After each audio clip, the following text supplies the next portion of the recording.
알고 있어도 딱히 쓸데는 없지만 듣고 있다 보면 의외로 재밌는 일본 요괴 이야기.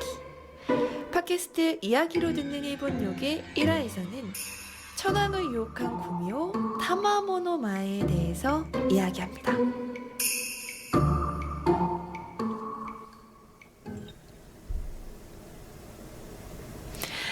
안녕하세요 여러분. 무섭지 않은 요괴 이야기를 좋아하는 일본 마녀 일마입니다. 오늘 제가 가져온 일본 요괴는요, 타마모노 마에라는 요괴예요. 이 타마모노 마에가 어떤 요괴냐면요, 우선 종족은 구미호고요. 그리고 그 중에서도 백면금모 구미호라 그래서 얼굴은 하얗고 털은 금빛인 구미호입니다. 그런데 이 타마모노 마에라는 구미호는요, 그냥 그저 그런 구미호가 아니라 오니들의 왕인 슈텐도지, 실제 일본의 천황이었던 스토코 데텐고와 함께 일본의 3대 대요괴 중에 하나라고 불리는 요괴예요. 보통 일본에서 요괴에 대한 이야기를 할 때 가장 먼저 언급되는 말이 있어요. 일본에는 800만 신이 있다라는 얘기인데요. 여기서 말하는 신은 태초에 일본이라는 국가를 만들었다고 하는 신다운 신들부터 우리가 보기에는 신이라고 하기에는 조금 의아한 요괴라든가 혹은 사람이었다가 신으로 추대가 되는 그런 경우까지를 다 포함해서 신이라고 하는 거고요. 800만이라고 하는 숫자도 정확하게 누가 세봤는데 800만이더라 하는 이야기가 아니라 그냥 굉장히 많은 다수를 뜻하는 뜻으로 800만이라고 이야기를 해요. 근데 이때는 일반적으로 800만이라고 발음하는 일본어랑은 다르게 야오요로츠라는 발음을 쓰거든요. 그러니까 문맥상으로 조금 파악을 하실 수 있을 것 같아요. 자, 그럼 타마모노 마에라는 구미호는 뭔가 엄청난 일을 했으니까 신이 무수하게 많다라고 하는 일본에서도 딱 3명밖에 없다고 하는 그런 대요괴 중에 하나로 꼽힐 수가 있었겠죠. 우선은 한국에서 구미호가 어떤 요괴인지 한번 그 이미지를 좀 떠올려 보실게요. 보통은 아름다운 외모를 가지고 남자를 유혹하잖아요. 일본의 구미호 타마모노 마에도 남자를 유혹합니다. 그런데 어떤 남자를 유혹하냐면 바로 천황을 유혹했어요. 도바천황이라고 하는 일본의 74대 천황을 유혹을 해서 나라를 완전 풍비박산을 내는데요. 그런데 이 타마모노 마에에 대한 이야기를 하기 전에 사실은 이 구미호가 대체 어디서 왔을까 하는 그 기원에 대한 이야기를 먼저 해볼게요. 여러분 혹시 봉신년이라고 들어보신 적 있어요? 중국 명나라 때 쓰여진 일종의 판타지 소설, 환상 소설인데요. 일본에서는 만화책으로도 리메이크가 됐었고 대단한 인기를 끌면서 애니메이션으로도 나왔었습니다. 그런데 이 봉신연희에 달기라는 아주 아름다운 여인이 나와요. 너무 아름다워서 은나라의 마지막 왕 주왕의 총애를 한 몸에 받는 그런 여인으로 등장을 하는데 바로 이 달기가 타마모노 마에의 전신이었다 하는 거죠. 달기는 사실 굉장히 유명하니까 뭐 어떤 사람인지에 대해서 알고 계시는 분들도 되게 많을 거예요. 중국 역사상 가장 아름답고 가장 잔인하고 가장 음탕하면서 또 가장 사치스러웠던 그런 여잔데 삼화천의 사기에 보면 이 달기의 악행들이 나와요. 그 부분을 제가 한번 읽어볼게요. 주왕은 술을 좋아하고 여자도 좋아하였다. 특히 달기라는 여자를 사랑하여 그녀의 말은 무엇이나 들어주었다. 그는 사구에 큰 놀이터와 별궁을 지어두고 많은 들짐승과 새들을 거기에 놓아 길렀다. 술로 연못을 만들고 고기를 달아 숲을 만든 다음 남녀가 벌거벗고 그 사이에서 밤낮 없이 술을 퍼마시며 즐겼다. 자, 이게 바로 주지육림이라고 하는 고사성어가 생긴 유래입니다. 자, 달기 굉장히 잘 나갔던 것 같죠? 우리가 상상할 수 있는 사치의 스케일을 이제 벗어났어요. 근데 이랬던 달기도 봉신연희의 주인공인 태공망이 등장하면서 결국에는 퇴치를 당하고 마는데요. 어떻게 퇴치를 당하냐면 태공망이 조마경이라는 거울을 달기에게 비추자 달기의 본 모습인 구미호의 모습이 만천하에 드러나게 되고 실체가 드러난 달기는 하늘을 날아 도망치려 했지만 태공망이 던진 칼을 맞고 몸이 세 개로 나뉘어서 흩어지게 돼요. 그런데 이 세 부분이 하나는 인도 남천축의 왕자 반족태자의 비 화양부인이 되고요. 또 다른 하나는 은나라에 이어서 들어선 주나라, 이 주나라를 망하게 한 포사가 되고요. 그리고 마지막 하나가 일본으로 건너와서 타마모노 마에가 됐다라고 하는 게 타마모노 마에의 기원입니다. 그러면 인도로 날아간 달기가 이번에는 요 인도에서 무슨 짓을 하냐면 당시에 마가다국은 하늘이 내린 재앙으로 되게 심각한 기근에 시달리고 있었어요. 그래서 반족대자도 어떻게 하면 하늘의 노여움을 풀고 이 기근을 끝낼 수 있을지를 매일같이 고심을 하고 있었는데요. 바로 이때 화양 부인이 반족대자에게 이렇게 말을 하는 거죠. 하늘의 노여움을 풀려면 매일 10명씩 1000명의 목을 제물로 제사를 지내야 한다. 그러면 하늘도 노여움을 푸실 거고 이 기근도 끝이 날 거다. 이렇게 이야기를 해요. 이거 완전 사이코패스잖아요. 1000명, 그러니까 하루에 10명이라 그랬으니까 1000명이 될 때까지 죽이려면 며칠 동안 죽여야 되겠어요. 무려 100일 동안 사람을 계속 죽여야 되는 거잖아요. 근데 이 화양 부인이 이렇게 살인을 되게 즐겼대요. 엄청나게 아름다운 미모를 가지고 사람 목을 베는 걸 굉장히 즐거워했다 그래요. 자, 그런데 이때 기파라고 하는 일본의 아주 훌륭한 명의가 있었는데 이 사람이 석가의 제자이기도 했대요. 그러니까 뭔가 굉장히 남다른 사람이었겠죠? 그런데 이 기파가 화양 부인이 마계에서 온 요괴라는 걸 눈치를 채고 금풍산에서 야광수라는 나무, 약약자에다가 임금 왕자를 쓰는 나무인데 이 나무로 만든 지팡이로 부인을 쳐서 화양 부인이 구미호라는 게 밝혀지자 정체가 드러난 화양 부인은 북쪽 하늘로 날아갔다. 라고 하는데 여기서 말하는 금풍산이 실존하는 산은 아닌 것 같아요.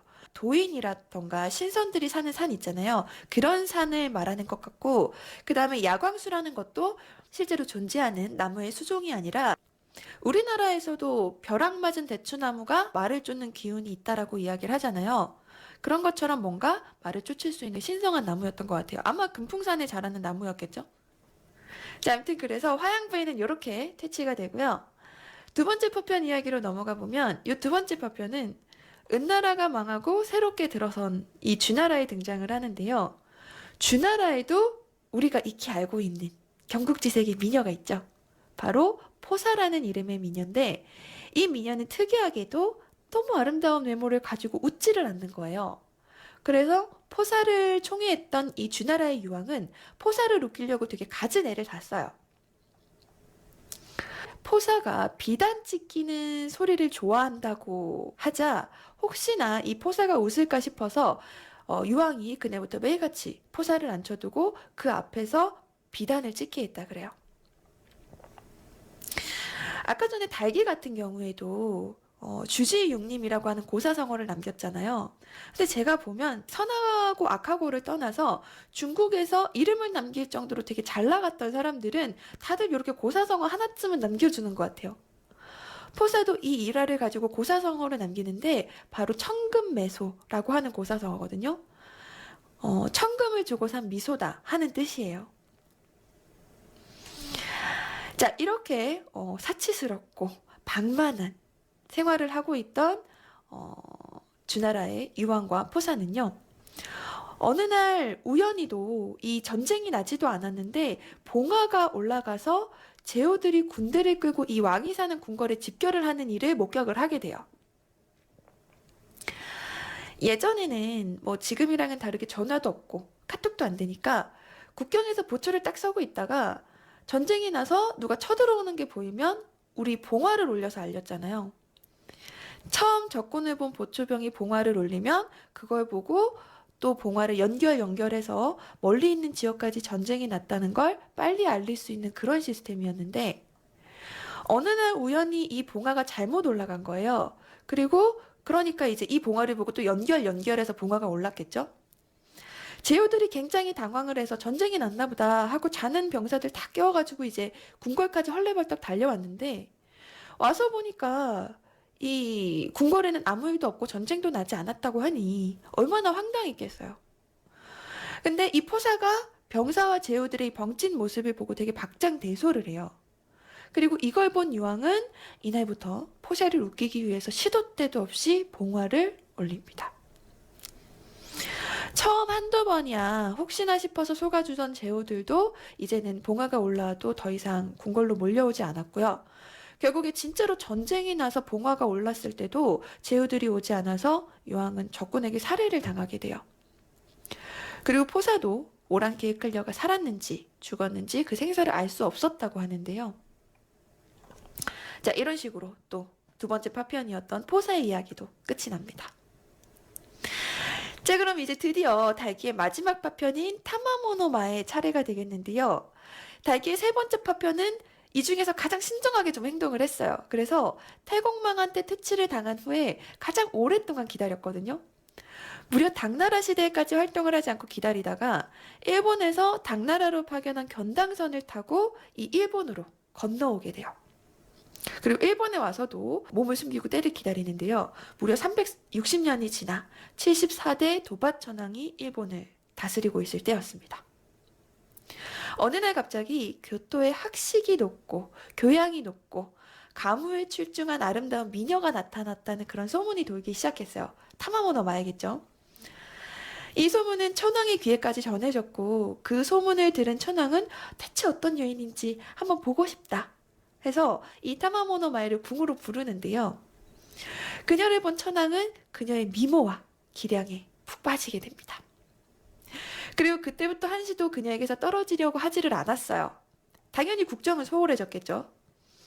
그런데 이상하게도 이 타마모노 마에와 가까워지면서 천황의 건강이 되게 나빠지기 시작하는 거예요. 그러더니 결국에는 병석에 누워서 일어나지 못할 정도로 건강이 악화가 됐어요. 이때가 바로 헤이안 시대라고 하는 일본의 역사상 한 시대인데 이 시대는요, 주술이랑 요괴가 가장 번성하던 시대였어요. 그래서 모든 일들을 다 주술이랑 연관을 지어서 생각을 했고요. 일본 역사상 최고의 음향사라고 불리는 아베노 세메이라는 사람이 있는데 이 사람도 요 헤이안 시대에 활동을 했던 사람이에요. 다만 도바천왕 시대에 활동을 했던 건 아니고 이때는 사실 이미 죽었고 그 후손인 아베노 야스나리라는 사람이 활동을 했었는데 바로 이 아베노 야스나리가 천황의 병에 대해서 점을 칩니다. 그리고 그 점의 결과로 천황이 뭔가에 홀려 있으니까 태산부군제라고 하는 제사를 지내서 그 악한 것을 쫓아내야 된다 하는 전개가 나와요. 우선은 이 태산부군제라는 게 뭐냐면 음향술의 최종 5위, 끝판왕 기술이에요. 그래서 종종 애니메이션 같은 거 보시면 죽은 사람을 저승으로부터 되살려내는 그런 기술, 일종의 뭐 좀비 만드는 그런 기술 같은 건데 실제 태산부군제라는 의식이 실제로 그런 의식은 아니에요. 실제 문헌에서는 죽음을 앞둔 고승을 살린 적이 있다 하는 기록이 남아있을 뿐이고 뭐 저승에서 죽은 자를 불러서 다시 왔다 이렇지는 않아요. 근데 이 태산부군제라는 게 왜 그런 의식이냐면 태산부군이라고 하는 게 중국의 고대 신인데 염라대왕이랑 습합된 신이에요. 그래서 사람의 생사와 수명을 지배하는 신이고 사람이 죽으면 염라대왕이 이제 땅땅땅 재판하잖아요. 선했다, 나빴다, 천국, 지옥. 태산부군도 그런 일을 했던 사람이기 때문에 죽은 사람도 살릴 수 있는 그런 의식처럼 믿어졌던 거예요. 그리고 아베노 야스나리도 천황을 살리기 위해 이 태산부군제를 시행을 하는데요. 타마모노 마의 정체가 드러나서 다른 파편들이 그랬던 것처럼 하늘을 날아서 도망을 가죠. 그런데 앞서 이야기랑은 다르게 이번에는 여기가 끝이 아니에요. 타마모노 마에가 도망을 가고 나서 도바천왕은 건강해졌지만 이후에 나스노라는 지역에서 부녀자들이 계속해서 실종이 되는 사건이 발생을 해요. 그리고 이번에도 아베노 야스나리가 점을 쳤더니 이건 타마모노마의 짓이다. 이렇게 나온 거예요. 결국 천황의 명으로 군대가 파견이 됐고 궁지에 몰린 타마모노마에는 장군의 꿈에 나타나서 만일 네가 나를 살려보내주면 내가 칠 때까지 너희 가문을 보살펴주겠다. 라고 이야기를 하지만 장군은 이 회유를 듣지 않고 타마모노마에를 토벌을 하죠. 자, 그런데 이 구미호가 죽은 시체가 거대한 독석, 거대한 독바위로 변해서 그 근처에 있는 모든 살아있는 생물들이 죽을 수 있는 그런 도끼를 뿜기 시작했어요. 장작 패는 도끼 말고 먹으면 죽는다고 하는 독 있죠. 그 독의 기운이라고 하는 도끼. 그런 도끼로 인간이나 동물뿐만 아니라 뭐 잡초 한 포기까지 다 말려 죽였는데 그래서 사람들은 그 바위를 살생석이라고 부르면서 멀리했고요. 도바천왕이 죽어서도 이 바위는 계속해서 이 도끼를 뿜었어요. 그리고 도끼를 정화하기 위해서 찾아왔던 고승들까지도 싹 다 목숨을 잃습니다. 그리고 그렇게 수백 년이 흘러서 남북조 시대가 되는데 이때 드디어 겐노라는 화상이 나타나면서 요 살생석을 파괴를 해요. 그리고 파괴한 후에 그 파편은 일본 전국의 각지로 흩어졌다고 이야기를 하죠. 자, 이렇게 해서 이 타마모노에 대한 이야기는 끝이에요. 이렇게 끝이 나는데 물론 이 타마모노 마에가 실존 인물은 아니에요. 가공의 인물이고요. 실제 도바천왕의 역사적인 기록을 뒤져보면 전혀 등장하지 않는데 대신에 타마모노 마의 모티브로 생각되어지는 사람이 존재를 하거든요. 그게 바로 도바천왕의 후궁 중에 한 명이었던 후지와라노 나리코라는 여자예요. 당시에 이 천황의 자리를 놓고 황족 간에 좀 내분이 벌어지면서 호겐의 난이라고 하는 무력 충돌로 이어지게 되거든요. 그래서 결국에는 도바천왕의 다음 때 천왕인 스토쿠 천왕이 일본이라는 나라를 굉장히 저주하면서 본인의 혀를 막 씹어먹으면서 자결을 해요. 굉장히 원한에 사무쳐서 죽게 되는데 그 원혼이 죽고 나서 3대 대요괴 중에 하나인 스토쿠 대텐구가 된 거다라고 이야기를 하거든요. 근데 거기에 바로 이 후지와라노 나리코라고 하는 사람이 연관이 돼 있다라는 거죠. 자, 이 이야기는 저희 스토쿠 대텐구 이야기 할 건데 그때 좀 자세하게 들려드릴게요. 자, 그럼 오늘 이야기는 이렇게 끝이 났고요. 저는 또 다음에 새로운 요괴 이야기 준비해서 빠르게 돌아오도록 하겠습니다. 감사합니다.